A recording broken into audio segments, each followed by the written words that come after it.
Very special thanks also to all of the incredible military families who are here today. You know, without that family, our soldiers would not be the same.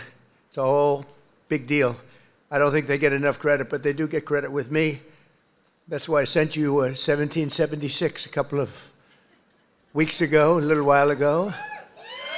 We had a lot of money coming into our country from tariffs, and I said, let's send a little to our, so, you know, they came in, they said, sir, we can do 1,775. I said, oh, that's good. They put the number. I said, you know, if we add one more dollar, it's 1776. I said, add a dollar. Add a dollar. Did everybody get 1776? I think so, right? You think the Democrats would have done that? Forget it. But it's really because of your incredible sacrifices to keep America safe and free. There's nobody more respected than the people in this room. We're also joined by General Gregory Anderson, General Brandon Tagmeyer, Secretary Howard Lutnick, Senator Ted Budd. He's doing a fantastic job, too. Members of Congress, Mark Harris, Pat Harrigan, Brad Knott, David Rouser, Addison McDowell, and your own congressman from right here in the district, a really great guy. He's a real leader, too. Richard Hudson, where are they? Where are they all? Look at them. They're all dressed up. They have to be nice to you because without your vote, forget it. They're out of commission, right, fellas? But what a good job. And Richard, this is your area. Congratulations. He's always bugging me for more money for Fort Bragg. I said, Richard, get off my back. And we're going to do that. You know, they're talking about a big compound, right? And we're going to get that done. We're going to get it done for you. Now, if the Democrats get in, it's not going to happen. I guarantee you that. But we're going to get that done. That's your number one priority, I think. Richard Hudson. So you have another man who is running for the Senate, who is phenomenal. The only thing is he's not as well known. He was behind the scenes. He was the head of my 3 campaigns. I won all 3 times here by a lot. It wasn't even close. And he was responsible, along with Laura Trump. Laura is fantastic. Born here and loves the area, but they work together. But Michael Whatley, if he's here, I don't know. Michael, will you come here for a second, please? He's running for the Senate. And if he gets in, you're going to be taken care of. If he doesn't get in, we're going to be stripping the military like they always do, the Democrats. This is a man who was the head of North Carolina. So he did so well that I said, who is that guy that did so well? Because when it came time to picking the head of the Republican Party, I picked him. And you saw what happened in the last election. We won in a landslide. We won every swing state, all 7 swing states. We won by millions of votes, the popular vote. You know, the first time I won, but they say I didn't win the popular vote. You know I did. I won it by a lot, but they say I didn't. So every time they'd introduce Donald Trump, who didn't win the popular vote, but he, you know, whatever. I said, I don't ever want that to happen again. But we did. We won everything. And this is a man that was in charge of this state. He did so well here. There was nobody else that I even considered to run the RNC. That's the whole country. And we had a big, big victory just recently that you know very well, a victory like they've never seen. So I'd just like you to say a couple of words, Michael. Congratulations. Thank you. Good to see you. In 2015, Donald Trump came down an escalator and said that he was going to make America great, that he was going to protect our country, that he was going to make sure that our men and women in uniform had what they needed to protect our interests and our allies around the world. And North Carolina stood up and said, that's our guy. And in his term in office and in this term in office, there has never been a president who has fought for Fort Bragg, who has fought for the men and women in uniform in North Carolina, as well as our veterans, more and harder and better than Donald J. Trump, our 45th and 47th President of the United States of America. I am thrilled that he has asked me to run for Senate in North Carolina and is giving me an opportunity to represent you and to fight for you and every other base that we have in this great state to protect our interests, to make sure that America and our allies are going to be protected. Because the highest, most important function for any government is to keep its communities and its citizens safe, and we have the best president right now to do that, and I am honored to be with him today. Thank you. Thank you, Michael. Thank you. Good to see you. And the word is he's doing really well. But when I heard they were taking the name Fort Bragg off, I said, no, they're kidding. That's not gonna do. They did. They took the name off. We got it back very quickly, but they took it off. And if we don't win the midterms, they'll take it off again. They'll take it off again. You can't let that happen. And this man is exceptional, I'll tell you right now. So with the help of everyone in this room, America is the strongest military on the face of the earth. We rebuilt it. We really did. We rebuilt it in my first term. We had a great first term. We had the best economy in history, but this is blowing it away.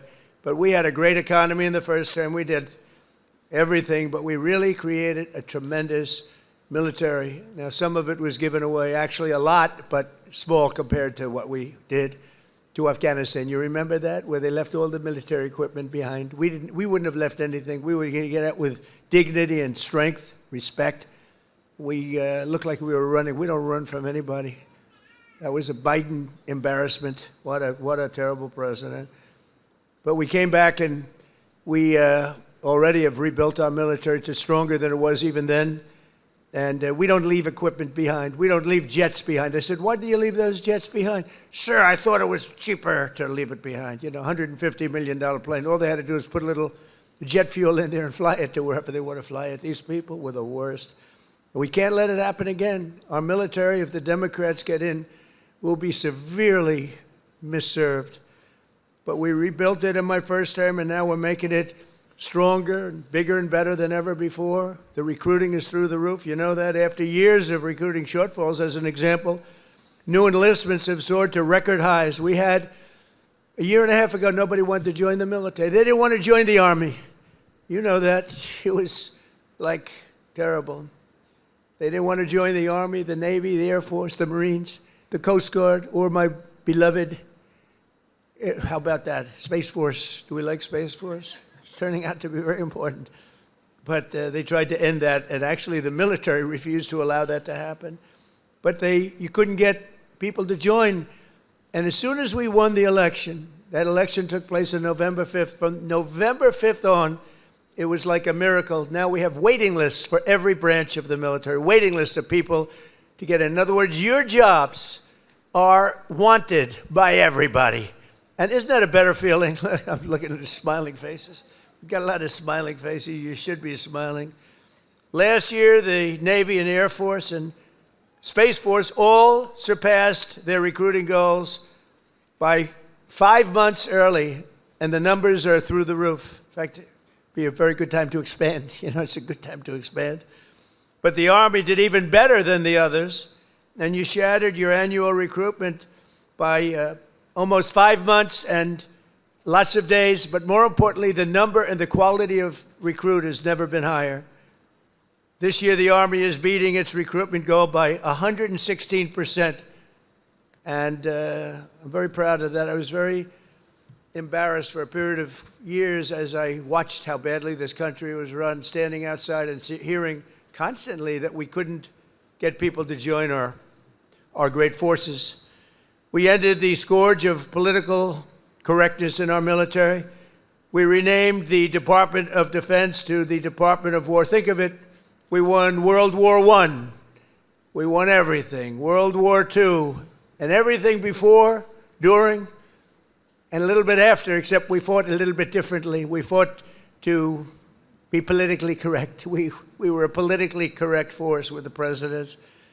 But now we have a real force, and you see that with what we did in Iran with the B-2 bombers. A lot of you were involved in that. And what we did recently in Venezuela, nobody ever saw anything like that happen.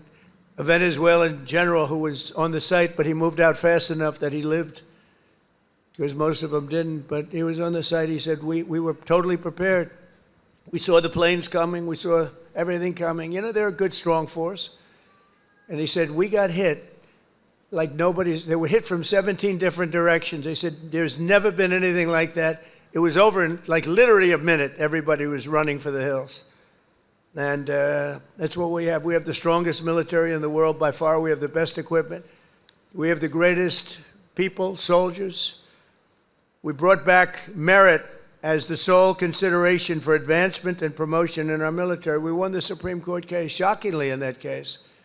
It took courage to come up with that decision.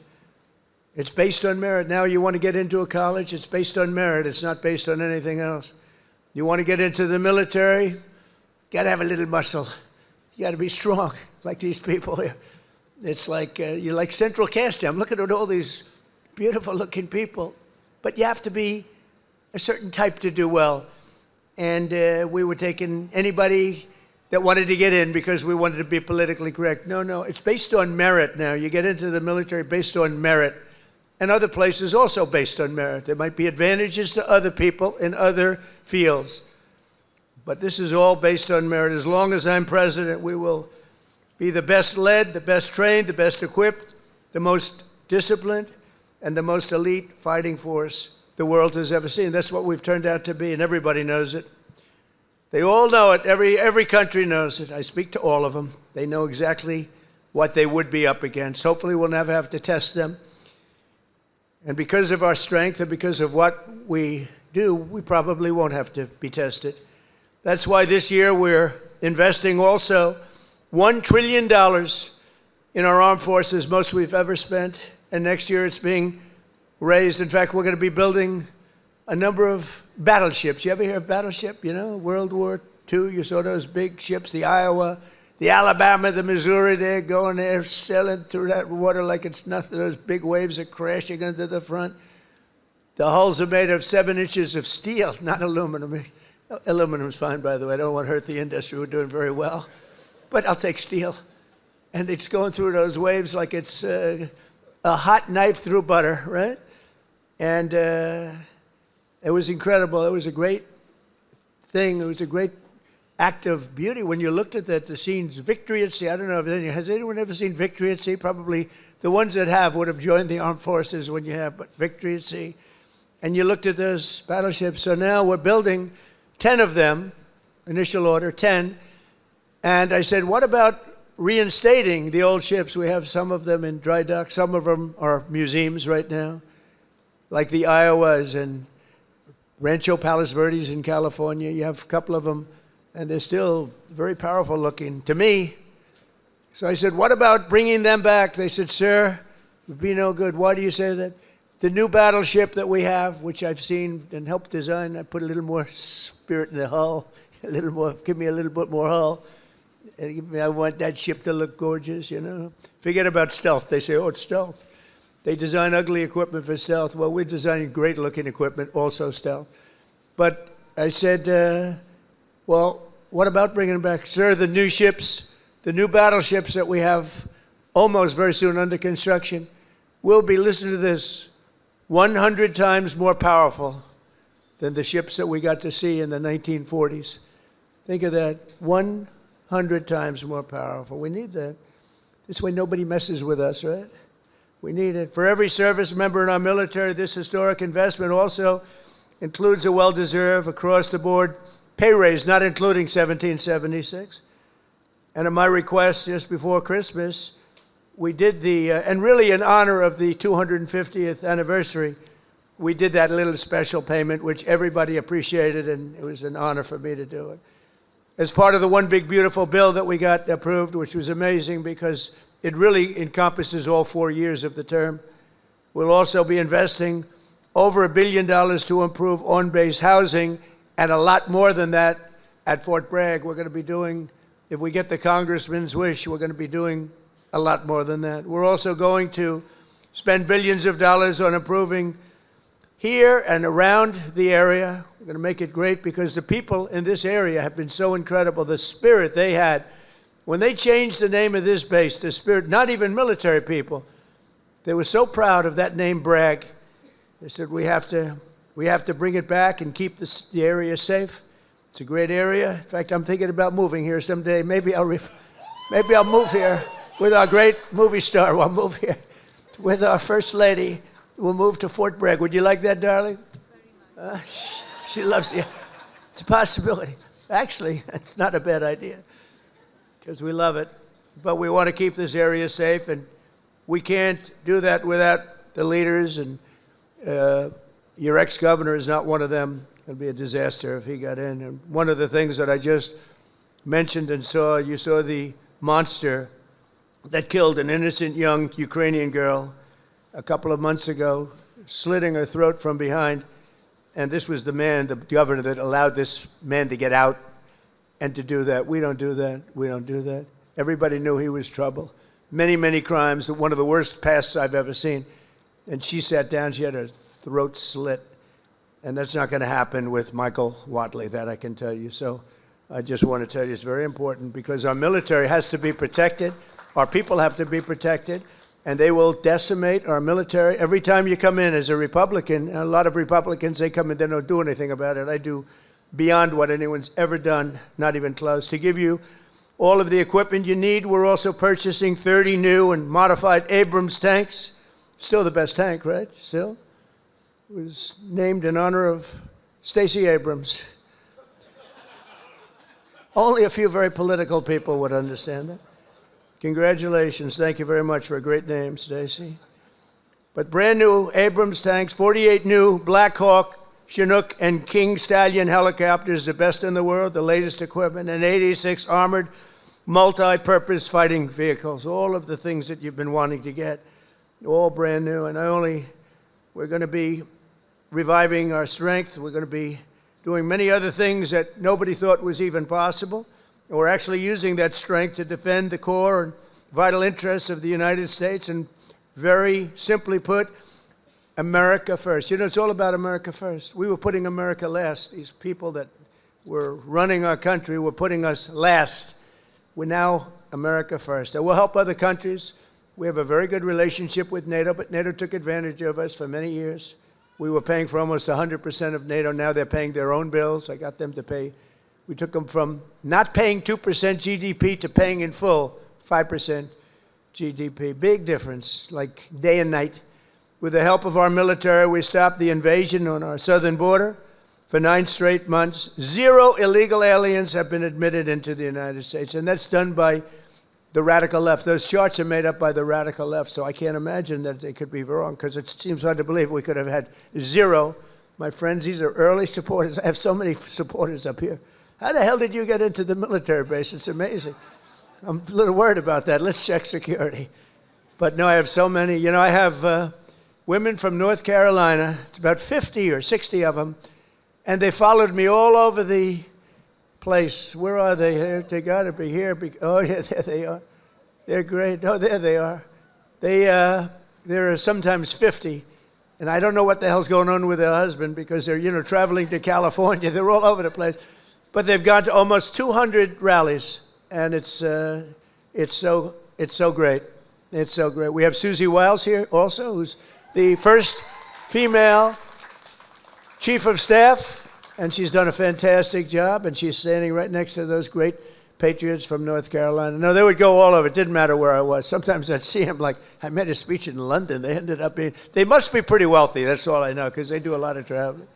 But thank you very much for being here and for your support for years, because they were there right at the beginning. 2015, even 2015, before we started, some of them were there before I even announced. They said, he'll be a good president. We need a good president. But they're amazing patriots. Thank you very much. Appreciate it. And last summer, I ordered devastating strikes on Iran's key nuclear facilities, and something that was called Operation Midnight Hammer. That's exactly what it was. 1 o'clock in the morning at midnight with no moon. You couldn't see a thing. And I got the message, sir, they have entered Iranian airspace. And I got to see it all take place. It was amazing. The B-2s, the flying wing. And I didn't understand the B-2s until then, but now I understand it very well. So does he. We just ordered a lot more. The super-duper new model, right? But they flew in. They were totally undetected. And those pilots, I met the pilots. I had them down to the White House, the Oval Office. I gave them all medals, actually. And I said, did you really like doing this stuff? You know, they're flying into very hostile territory.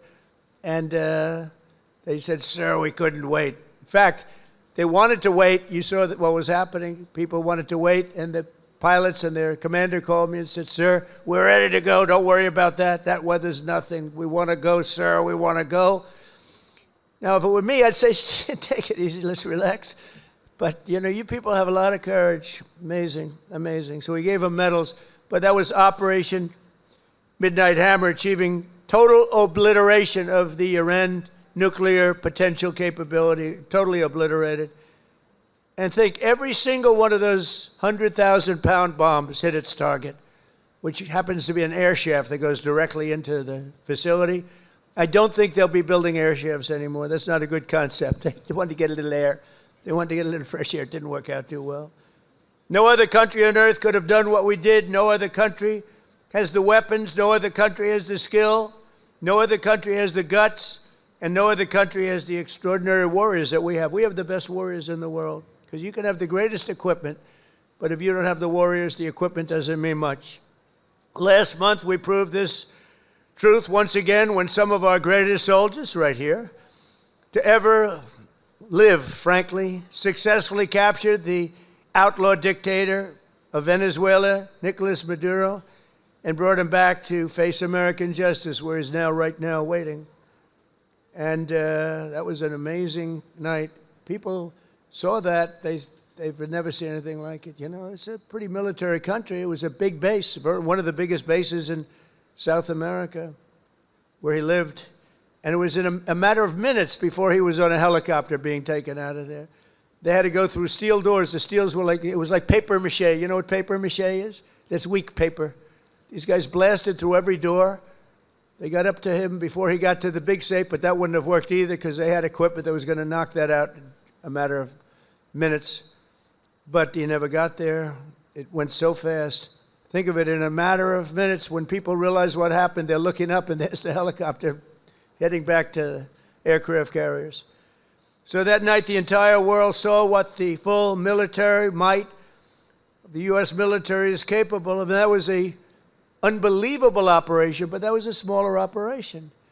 But it was so precise, so incredible. Nobody thought a thing like that could happen. They even talk about the discombobulator because they never got a shot off.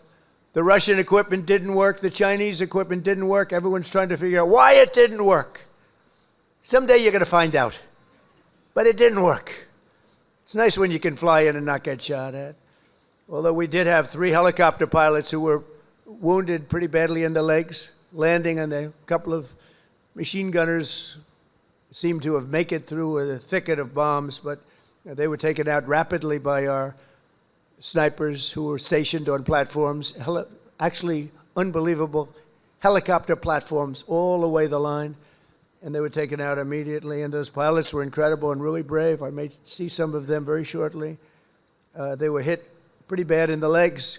You know, they're landing a big chopper, and they're being shot at from close range by a machine gun, so that's not a comfortable feeling. They landed it perfectly, and they got out of there perfectly, and they're just brave guys and very talented, skilled people. With your help, America is winning again. America is respected again. And perhaps most importantly, we are feared by the enemies all over the globe. They fear us. And, you know, I don't like to say fear, but sometimes you have to have fear because that's the only thing that really will get the situation taken care of. We have a situation right now where we sent a very big carrier group to Iran. I'd love to see if we could make a deal. They've been difficult to make a deal. I thought we would have had a deal last time. They wish they did, and that's where we did Midnight Hammer. But with the restored strength and the tremendous power that we've now built up over the last number of years, even though there was an interlude with Biden, who is the worst president in the history of our country. But the interlude, fortunately, was ended quickly, and we started the process again and built upon what we had already done the first 4 years. But we're also bringing peace all over the world.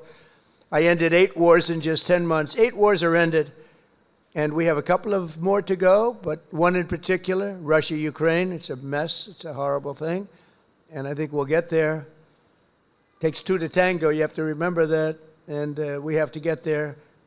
Tremendous casualties, number of casualties. There's a war that if we were involved in that war, it would have been over very quickly and effectively, but we're not, fortunately. In fact, we're not spending any money. We are spending and sending weapons to NATO. And because of the increase from 2% to 5% of GDP that the NATO countries are paying, they pay us full for the weapons. And then they distribute the weapons to mostly, I guess, Ukraine, but that's up to them. They buy them.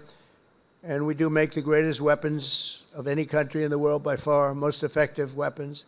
So my message to all of the warriors here today is that your commander-in-chief supports you totally. I support you more than, I know you've had a couple of good ones, not that many if you want to know the truth, but we support you more than any of them.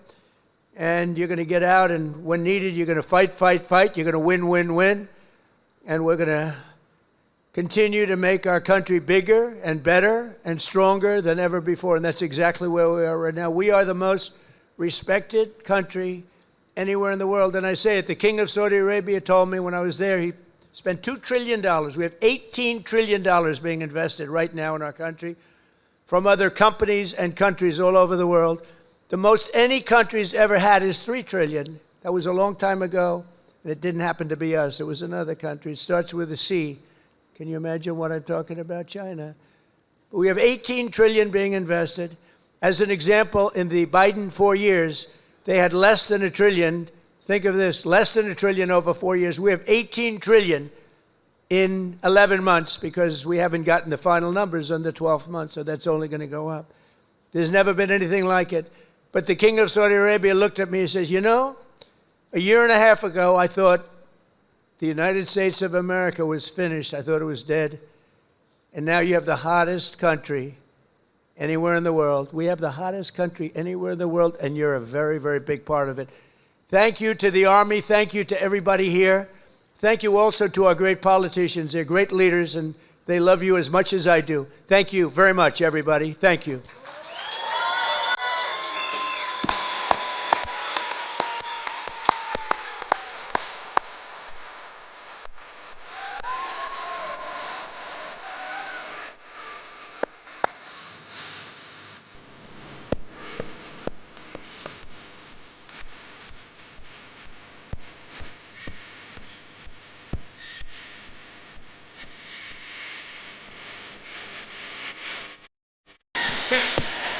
But no need to be necessary. Just your fault. I'll say